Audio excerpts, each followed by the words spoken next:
असली राम भक्त हैं कि नकली राम भक्त हैं, गले के राम भक्त हैं या टेप रिकॉर्डर के राम भक्त। श्री राम जय राम जय जय राम, श्री राम जय राम जय जय राम। नंबर तो पा गए भैया, लेकिन पूरे वाले नहीं। जितने नंबरों में राम मंदिर बनाया है उतना नंबर अभी आपको नहीं दिया। अबे हटे यहाँ से। श्री राम जय राम जय जय राम, श्री राम जय राम जय जय राम। श्री राम जय राम जय जय राम, श्री राम जय राम जय जय राम। धर्म की अधर्म का प्राणियों में विश्व का गौ माता की, भारत माता की, हर हर।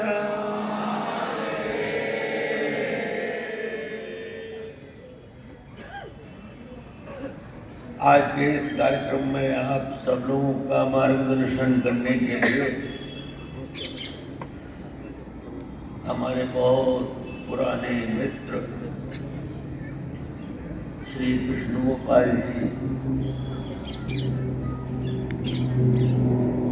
जो संघ के सह सरकार्यवाह हैं, आपका मार्गदर्शन करेंगे।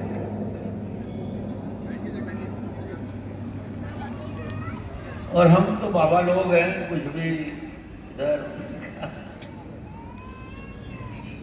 और इस हरिद्वार, इस आगरा में तो हमने कथाएं भी की हैं, यज्ञ भी कराए हैं, यहाँ तो गलियों गलियों में प्रवचन करा है।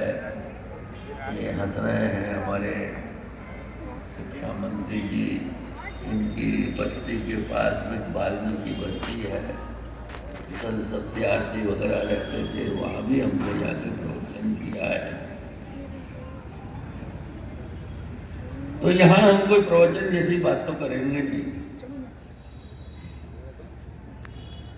इस माधव वन के साथ हमारी स्मृति जरूर जुड़ी है और इसलिए हम इस कार्यक्रम में भी आए।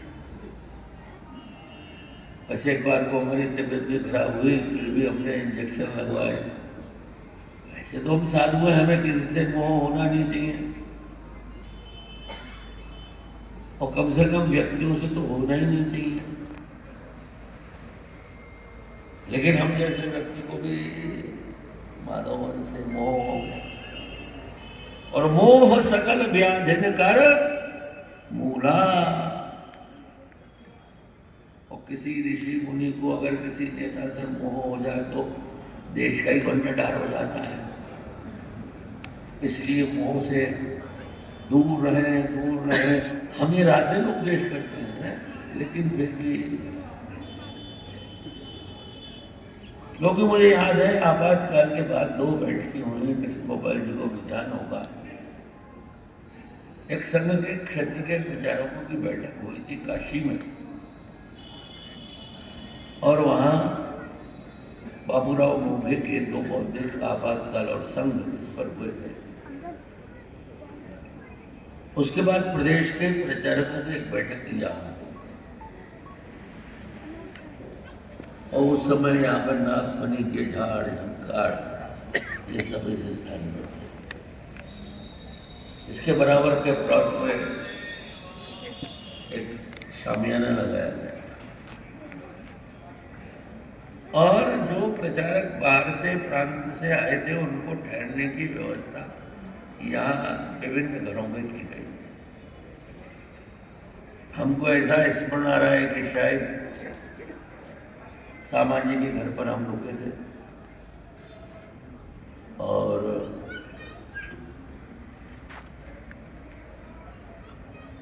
उनके सामने शायद भगवान शंकर रावत का घर है, वहाँ बरेली के लोग रुके थे इस तरह से यहाँ से।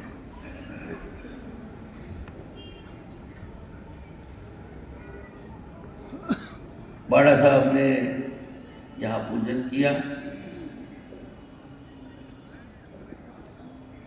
उसके बाद इसका निर्माण हुआ। अब ये सारे नाम जो इन्होंने लिए उन लोगों को मैंने यहाँ निर्माण कार्य में भी लगे हुए देखा है। अभी कृष्ण गोपाल जी ने उन सबको स्मरण कर रहे थे।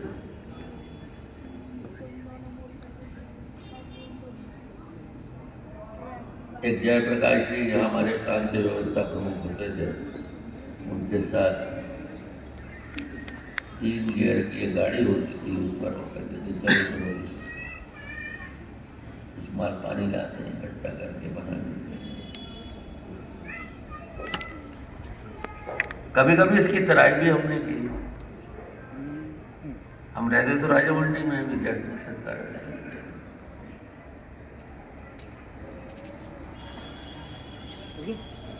अब एक दिन हमें मालूम पड़ा और फिर हम यहाँ रहे भी 2-3 साल एक कमरे में। नीचे तलकर बहुत ठंडा रहता था।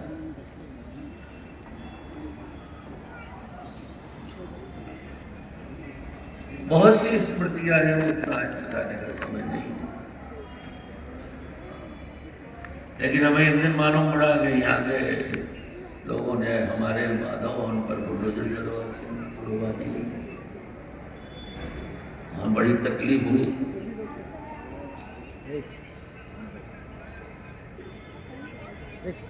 लेकिन हम कर भी क्या सकते थे, तकलीफ भी मन में सह सकते थे, कर तो कुछ नहीं सकते थे। करने वाले जो अधिकारी थे उन्होंने कर ही दिया। लेकिन बहुत सुंदर माधवन था वो हमारा।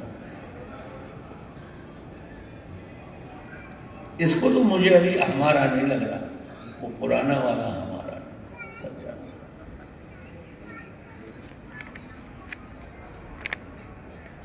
लेकिन बहुत सुंदर बनाया है, बड़ा हवादार बनाया है। अभी बता रहे थे हमारे जो वहाँ के अधिकारी हैं, क्या नाम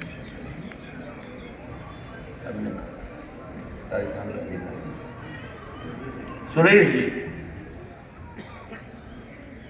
सुरेश जी ने हवा महल, हमारा मकान भी हवा महल में है। जयपुर में हमारा जो आश्रम है वो भी हवा महल के पीछे है।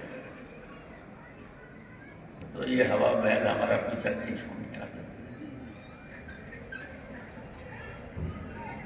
चलिए, अच्छा है, सुरेश जी ने हवा महल बनाया है। मैं चाहता हूं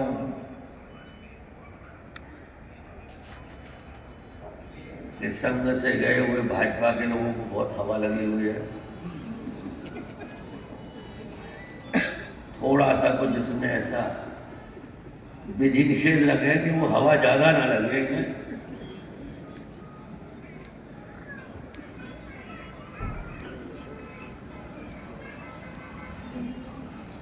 क्योंकि सभी समस्याओं की जड़ होती है सत्ता।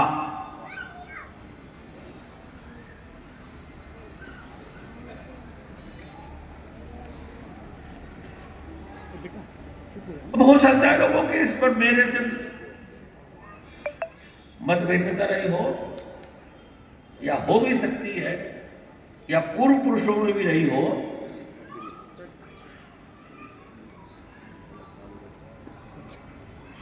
लेकिन सत्ता कभी जोड़ती नहीं, सत्ता तोड़ती है।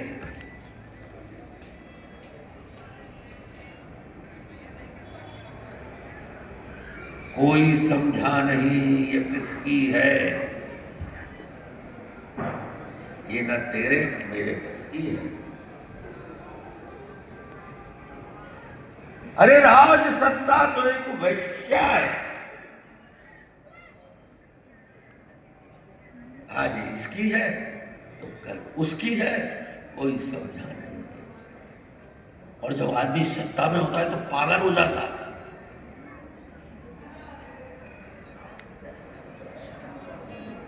वो सत्ता में कोशिश करता है कि उसका बाप भी उसको नमस्ते करे।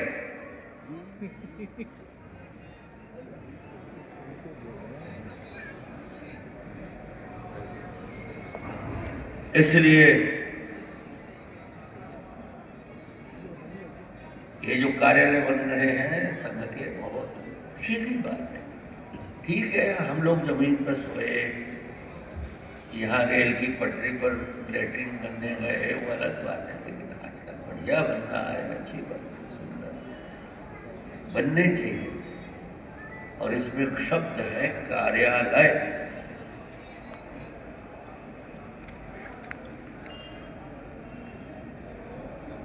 इस कार्यालय के दो अर्थ होते हैं।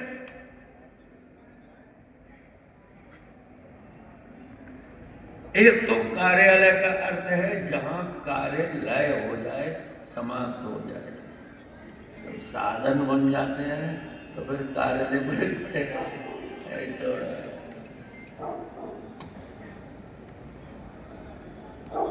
और एक कार्यालय का अर्थ होता है लय, माने ताल। कार्यालय वो स्थान है जहां से कार्यकर्ताओं की लय, ताल, रिदम के साथ कार्य आगे बढ़े, उसको भी कार्यालय। मैं समझता हूं हमारा ये जो माधव है, ये ऐसा रिदम ताल से चलने वाला कार्य यहां से खड़ा होगा।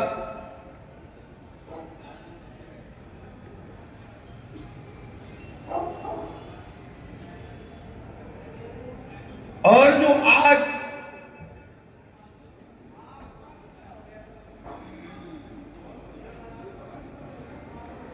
संघ के ऊपर बहुत सारे प्रश्न चिन्ह राष्ट्रीय अंतर्राष्ट्रीय स्तर पर खड़े किए जा रहे हैं,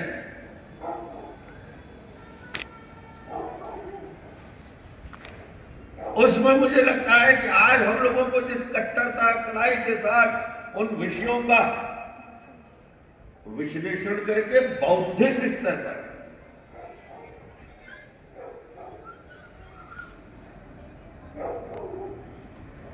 मैं इसलिए ये बात और कह रहा हूं कि आज यहाँ संघ के बड़े लोग रामलाल जी हैं, कृष्ण गोपाल जी हैं, हरीश जी हैं, और भी कई लोग हैं। संघ के जो तर्क आ रहे हैं, जो लोग हम पर वार कर रहे हैं, उसका जो उत्तर हम दे रहे हैं, उसमें बौद्धिकता कम है, भावना अधिक है। लेकिन आज कोई भावना का खेल नहीं जानता है।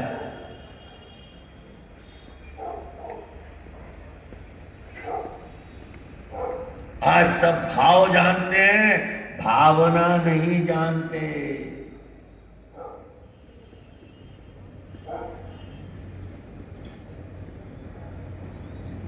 जिस प्रकार से यहाँ अभी हमारे विजय जी कर रहे थे, यहाँ सेवा के प्रकल्प में चलेंगे, तो मैं समझता हूँ कि यहाँ हमारे इस माधव भवन में एक संख्या ऐसी हो जहाँ से हमारे संघ के का कार्यकर्ता, अध्ययनशील कार्यकर्ता अध्ययन करके विषयों को समझकर, सामान्य सा प्रश्न है भाई, आप हिंदू की बात करो,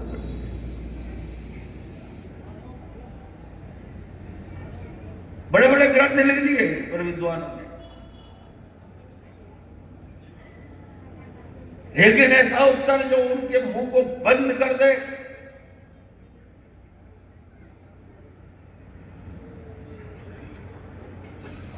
हमारी जो बौद्धिक पृष्ठभूमि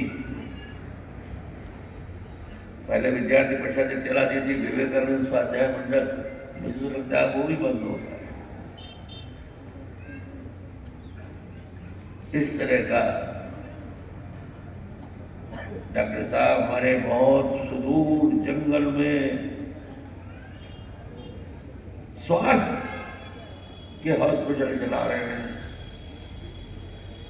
बहुत बड़ा काम कर रहे हैं। मानव सेवा बहुत बड़ी सेवा है, लेकिन वो संघ के प्रचारक भी हैं, तो मानव सेवा के साथ साथ जो संघ के स्वयंसेवक का बौद्धिक स्तर बढ़े। इन्होंने तो बहुत सारी किताबें लिखी हैं, इनका तो बौद्धिक बहुत बड़ा है, स्तर बड़ा है, लेकिन ये अकेले किस किस को चल देंगे।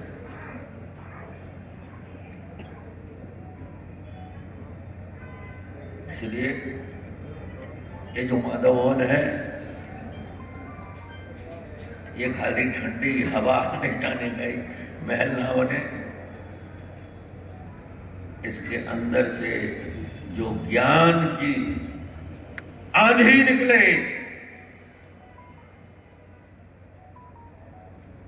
जो संघ दर्शन, संघ फिलॉसफी, यानी सनातन धर्म, सनातन चिंतन की जो धारा बहे,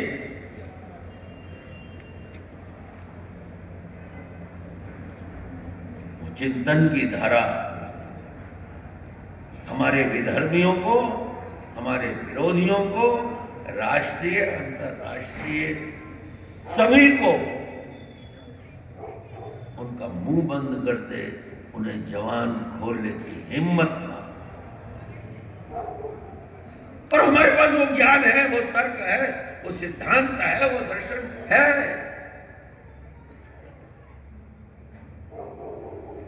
जिसके सामने बोलने की किसी की कोई सी भी माइथोलॉजी हो, कोई भी फिलॉसफी हो,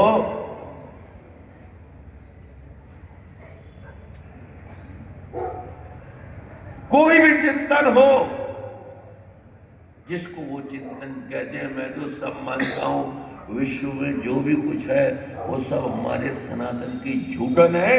चिंतन किसी के पास है ही नहीं, चिंतन है तो केवल हमारे पास।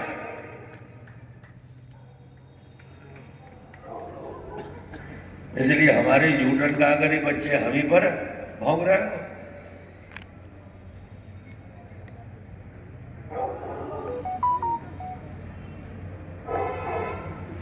मेरे अब बुढ़ा कर तो कुछ सकता है, भाषण ही कर सकता है, लेकिन मेरे मन में बहुत वेदना है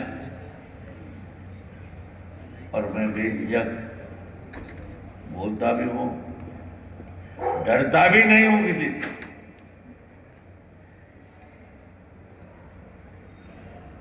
लेकिन सत्य के साथ खड़ा हूं, और इसलिए क्या कहते हैं, बाबा जी को बुलाना अच्छा नहीं है, खिलाफ भी बोल सकते हैं। अब भाई क्या करूं, आदत से लाचार हो, बुढ़ापे में तो सुधरूंगा नहीं। और हमारे हिंदू समाज ने भी सोच रखा है हमें सुधरना नहीं है, और मैंने सोच रखा है जब तक जिंदा रहूंगा तुम्हें सुधार के।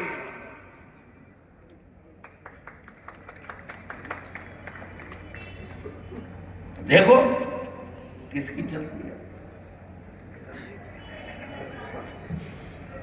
आप सब लोगों को बहुत बहुत आशीर्वाद। अभी हमारे कृष्ण गोपाल जी का मार्गदर्शन आपको मिलना है। मैं तो ऐसे ही समसामयिक बातें आप लोगों से चर्चा करता रहूँगा, सुनाता रहूँगा। आप सब लोग पुराने यहाँ बहुत सारे चेहरे मुझे देख रहे हैं। हमारे प्रदेश के पूर्व महामहिम देवी रानी जी भी यहाँ विराजमान हैं, उनको भी बहुत बहुत आशीर्वाद। वो भी और कोई बड़ी बने। ये मैं भाजपा वालों की वजह से नहीं कह रहा हूं, मैं तो अपने मन से कह रहा हूं। हम तो सर्वे भवन्तु सुखिनः, सबके कल्याण की बात करते हैं। हम तो बाबा हैं, सनातनी बाबा। लेकिन आजकल पता नहीं कि फैशन चल गया है, बाबा चुनाव लड़ते हैं।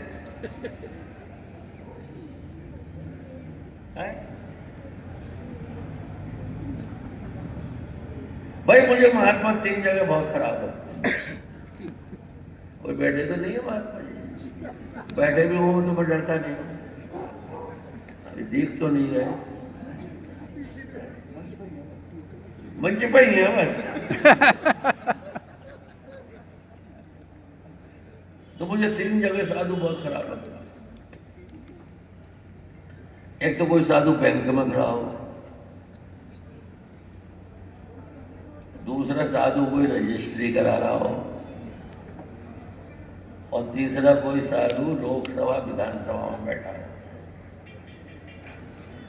महाराज इतनी शर्म आती है जब कोई भगवा कपड़ा पहना हुआ व्यक्ति संसद या विधानसभा में बैठा दिखाई पड़ता है। मैं कहता भी हूँ यार, चुनाव लड़ना था तो भगवा ही उतार ही देते, क्या है भगवा पहनने से। जब एक 4th क्लास एम्प्लॉय को भी चुनाव लड़ने के लिए नौकरी छोड़नी पड़ती है, तो महंत महामंडलेश्वर कमंडलेश्वर बने हुए चुनाव लड़ने।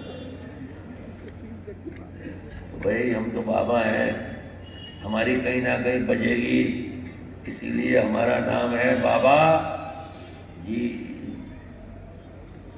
सीधे कुछ भी कहें, बजाएंगे हमें, बजेगी हमारी।